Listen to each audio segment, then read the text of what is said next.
Hello नमस्कार, जय हिंद, वंदे मातरम सभी को। आज की जो रिकॉर्डेड वीडियो है आपको दी जा रही है बिकॉज आप सभी जानते हैं कि अभी हम 2-3 दिन लाइव नहीं आ पा रहे हैं किसी भी कारणवश, परंतु हम आपको recorded video as a practice के लिए आपको हम दे रहे हैं, तो प्लीज़ इसके साथ प्रैक्टिस करिए। और साइंस के इंपोर्टेंट क्वेश्चंस आपके लिए आपकी स्क्रीन पर होंगे। चलिए फर्स्ट क्वेश्चन पर मूव करेंगे। फर्स्ट क्वेश्चन आपकी स्क्रीन पर है, टेस्ट ट्यूब बेबी का अर्थ क्या है? ट्यूब में निषेचन होना, ट्यूब में अंडाणु और शुक्राणु का मिलना, जाइगोट का बनना, डी इनमें से कोई नहीं। तो आप कहेंगे इस प्रश्न का जो सही जवाब है वो ऑप्शन नंबर ए, ट्यूब में निषेचन होने को हम टेस्ट ट्यूब बेबी कहते हैं। आप सभी जानते हैं, इसको हमने बहुत अच्छे से एक्सप्लेन करके आपको बताया भी था पिछले वीडियोस में। नेक्स्ट पर मूव करेंगे। अगला क्वेश्चन नंबर 2, मादा प्रजनन कोशिका का नाम क्या है? अंडा, शुक्राणु, बीजांडु, अंडाशय। तो आप सभी जानते हैं मादा प्रजनन कोशिका जो होती है उसको हम कहते हैं अंडा। क्या कहते हैं? अंडा। इसलिए ए सही जवाब होगा। अगला क्वेश्चन नंबर 3 आपकी स्क्रीन पर, और ये रहा, विद्युत रूप से परमाणु क्या है? पॉजिटिव रूप से आवेशित, नेगेटिव रूप से आवेशित, आवेशहीन, और इनमें से कोई नहीं। तो परमाणु के बारे में पूछ रहा है। आप सभी जानते हैं कि परमाणु जो होता है हमारा आवेशित हीन होता है। क्यों?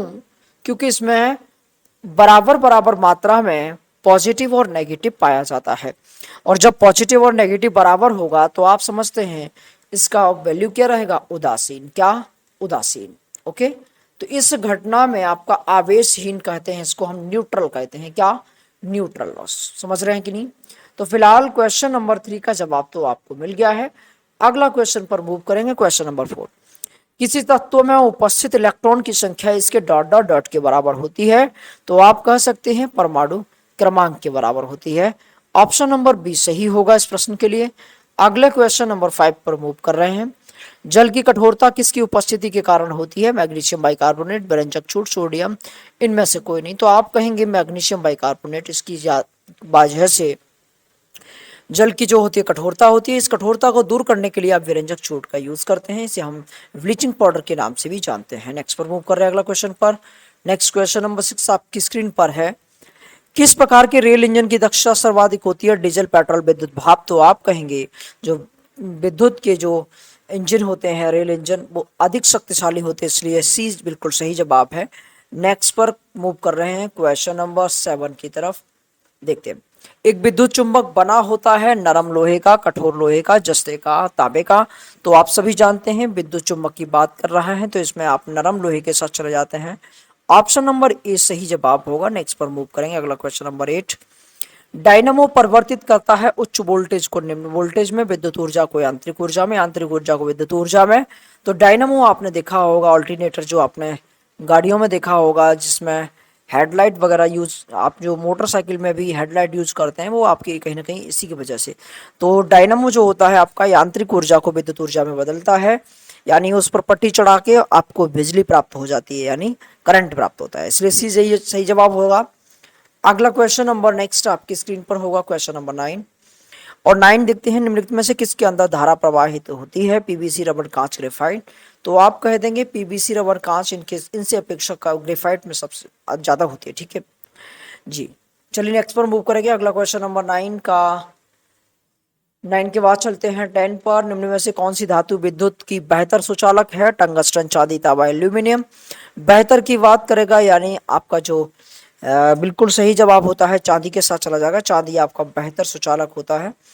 अगला क्वेश्चन नंबर 11 आपकी स्क्रीन पर। 11 क्या कह रहा है समझिए, यदि कई बल्ब एक परिपथ में समांतर क्रम में जुड़े हुए हों और एक बल्ब फ्यूज हो जाता है, तो अन्य बल्बों के साथ क्या होगा?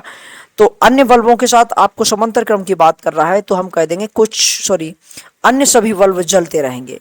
यही बात हम कहते हैं श्रेणी क्रम में, तो श्रेणी क्रम में ये बल्ब क्या हो जाते, सभी जलना बंद हो जाते। ठीक है, फिलहाल क्वेश्चन नंबर 11 का जवाब आपने दे दिया है। नेक्स्ट पर मूव करेंगे। अगला क्वेश्चन नंबर 12 आपकी स्क्रीन पर, वायु में ध्वनि के वेग से अधिक की चाल की यात्रा को क्या कहते हैं? वस्तु को क्या कहते हैं? तो आप कह देंगे पराध्वनिक कहते हैं। 20 प्रश्न के लिए सही जवाब होगा। नेक्स्ट पर मूव करते हैं। अगला क्वेश्चन नंबर नेक्स्ट आपकी स्क्रीन पर है, समझते हैं। ध्वनि डॉट डॉट डॉट का एक रूप है जो सुनने की अनुभूति पैदा करता है, तो आप कहेंगे ये है आपका यांत्रिक ऊर्जा। नेक्स्ट पर मूव करिए। क्वेश्चन नंबर नेक्स्ट आपकी स्क्रीन पर, क्वेश्चन नंबर 13 के बाद 14। वातानुकूलित प्रणाली नियंत्रित करती है, यानी एसी जो होता है आपको क्या नियंत्रित करता है, तो आप कहेंगे तापमान, आर्द्रता, वायु, तीनों को। इसलिए उपर्युक्त तो डी सही जवाब हो जाएगा। नेक्स्ट पर चलेंगे। अगला क्वेश्चन नंबर 15 होगा आपकी स्क्रीन पर। क्वेश्चन नंबर 15 देखते हैं। कणों की अधिकतम गति ऊर्जा डॉट डॉट में होती है, तो गैस, द्रव, ठोस, तरल, तो आप कहेंगे कि कहीं ना कहीं गैस में अधिकतम होती है, इसलिए ये बिल्कुल सही जवाब होगा। नेक्स्ट पर मूव करते हैं 16 की तरफ। क्वेश्चन नंबर 16 आपकी स्क्रीन पर है। लोहा पारे में डॉट डॉट डॉट होता है, डूबता है, तैरता है, उबलता है, तो आप कहेंगे तैरता है, बी सही जवाब होगा। अगले क्वेश्चन नंबर 16 के बाद 17 पर चलेंगे। डॉट डॉट डॉट वह भौतिक राशि है जो कभी भी ऋणात्मक नहीं हो सकती, विस्थापन, दूरी, बल, वेग, तो आप कहेंगे कि वो हमारा है दूरी। दूरी हमेशा पॉजिटिव रहता है, नेगेटिव नहीं। पॉजिटिव चाहे 1 सेंटीमीटर चले लेकिन रहेगा पॉजिटिव। नेक्स्ट क्वेश्चन पर मूव करेंगे। Question number 18। कार्य करने में मानव शरीर द्वारा प्रयुक्त ऊर्जा होती है, स्थितिज, विद्युत, रासायनिक, नाभिकीय, तो आप कहेंगे रासायनिक ऊर्जा यानी केमिकल एनर्जी का हम यूज करके कोई भी काम कर पाते हैं। नेक्स्ट क्वेश्चन नंबर 18 के बाद 19 आपकी स्क्रीन पर। डॉट के कणों की गतिज ऊर्जा अधिक होती है, अभी आप पिछले क्वेश्चन में शायद सुन चुके थे इसको, गैस के बिल्कुल। अगला क्वेश्चन नंबर 19 के बाद 20 पे चलेंगे। कार्य करने की क्षमता को क्या कहते हैं? शक्ति, दाब, ऊर्जा, बल, तो आप सभी जानते हैं कार्य करने की क्षमता को ऊर्जा कहते हैं, सी सही जवाब होगा। अगला क्वेश्चन नंबर 21 की तरफ चलेंगे। Question number 21। विटामिन बी किससे संबंधित है? तो आप सभी जानते हैं विटामिन बी है जो आपका रिबोफ्लेविन से संबंधित है। विटामिन बी का दूसरा नाम भी है ये रिबोफ्लेविन। एस्कॉर्बिक एसिड आप सभी जानते हैं विटामिन सी का वैज्ञानिक नाम है। नेक्स्ट क्वेश्चन पर, अगला क्वेश्चन पर मूव करेंगे। Question number 22। धमनियां रक्त का वहन करती हैं जो कि भरी होती हैं, carbon dioxide, oxygen, toxin, lipids, तो आप कहेंगे धमनियों की बात कर रहा है तो धमनियों में ऑक्सीजन बहता है, यानी धमनियों में शुद्ध रक्त बहता है। नेक्स्ट क्वेश्चन नंबर 22 का सही जवाब तो हमें मिल गया। नेक्स्ट पर मूव करेंगे। अगला क्वेश्चन नंबर 23। मानव शरीर में लीवर को क्या कहा जाता है? तो आप सभी जानते हैं लीवर को इंग्लिश में लीवर और हिंदी में यकृत कहते हैं, इसलिए सही जवाब।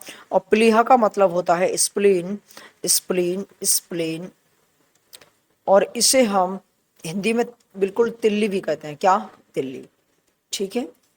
अगला क्वेश्चन नंबर नेक्स्ट आपकी स्क्रीन पर होगा। Question number 24। किस विकास की प्रक्रिया में मनुष्य का सबसे निकटतम प्राणी निम्नलिखित में से कौन से है? तो आप कहेंगे विकास की प्रक्रिया में बोल रहा है तो आप कहेंगे बंदर, हम लोग बंदर के एक विकसित रूप हैं। चलिए नेक्स्ट क्वेश्चन नंबर 25। अधिकांश सरीसृपों में एक डॉट डॉट डॉट होता है, एक कक्षीय हृदय, द्विकक्षीय हृदय, त्रिकक्षीय हृदय, चार कक्षीय हृदय, तो आपने पिछली वीडियोस में सीखा था कि किस में कितने हृदय होते हैं। फिलहाल सरीसृप की बात की जाए और उभयचर की बात की जाए तो 3 कक्षीय होते हैं। मनुष्य पक्षी में 4 होते हैं। मनुष्य और पक्षी में कितने होते हैं? 4 होते हैं। और बात करें हम मछलियों की तो मछलियों में आपके 2 होते हैं, इसलिए आपका जवाब तो इसका मिल ही चुका है। नेक्स्ट पर मूव करेंगे। अगले क्वेश्चन नंबर 26 की तरफ चलते हैं। क्वेश्चन नंबर 26 आपकी स्क्रीन पर है। मधुमक्खी और टिड्डा किस वर्ग से संबंधित है? कीट, कीटाणु, टिड्डा, और इनमें से कोई नहीं, तो आप जानते हैं मधुमक्खी और टिड्डा दोनों के क्या है? अपने कीट हैं। अगला क्वेश्चन नंबर 27 की तरफ चलेंगे। क्वेश्चन नंबर 27 क्या कह रहा है कि मनुष्य की आनुवंशिकता का पता लगाया जा सकता है अफ्रीका मूल, अमेरिका मूल, दक्षिण एशियाई या पूर्व एशियाई, तो आप जानते हैं अफ्रीका मूल से हमारे जो आधुनिक मनुष्य है वो अफ्रीका का मूल यानी अफ्रीका में ही सबसे पहले पहचाना गया था, आज से 300,000 वर्ष पहले, इसलिए ए सही जवाब होगा। नेक्स्ट पर मूव करते हैं। क्वेश्चन नंबर 27 के बाद 8। दृढ़ ऊतक डॉट डॉट से बना होता है निर्जीव कोशिकाओं से, आपके लिए रटा हुआ प्रश्न होना चाहिए। यानी दृढ़ ऊतक, मृदूतक आपके ये प्लांट टिश्यू के यानी इसको हम पादप ऊतक के 2 भाग मान लीजिए, तो इसको आप यदि अधिक पढ़ना चाहते हैं दृढ़ ऊतक और मृदूतक को, तो आप हमारे प्लेलिस्ट में जाके वहां से बायोलॉजी की प्लेलिस्ट में जाके और आप पादप ऊतक नाम से एक वीडियोस है उसको आप देख करके समझ सकते हैं। नेक्स्ट क्वेश्चन नंबर 29 की तरफ चलते हैं, मूव कर रहे हैं नेक्स्ट क्वेश्चन पर। तो क्वेश्चन नंबर 29 आपकी स्क्रीन पर। सोरोलॉजी का अध्ययन कराता है मच्छर, तिलचट्टा, सांप, छिपकली, तो आप कहेंगे कि सोरोलॉजी जो है आपका कहीं ना कहीं छिपकली का अध्ययन कराएगा, इसलिए सही जवाब हो जाएगा ऑप्शन नंबर सी, डी, और अगले क्वेश्चन पर मूव करेंगे। नेक्स्ट क्वेश्चन नंबर 30 और आज का अंतिम प्रश्न है, निम्नलिखित में से कौन सा भौतिक परिवर्तन है? तो पानी का बर्फ में परिवर्तन, यही आपका क्या है? भौतिक परिवर्तन है। बाकी का सारे के सारे रासायनिक परिवर्तन है। इसलिए आज का अंतिम प्रश्न ये है। इसके लिए आप सभी को धन्यवाद, सभी को बहुत बहुत आभार। बिल्कुल, थैंक यू फॉर वॉचिंग। आपने हमारा साथ दिया और आप हमेशा देते आए हैं साथ। चलिए, तो क्वेश्चन नंबर 30 के बाद आज के लिए इतना ही। मिलेंगे फिर हम कल, फिर अगले नेक्स्ट टर्म के हिसाब से। तब तक के लिए जय Hind, Vande Mataram, take care, good night.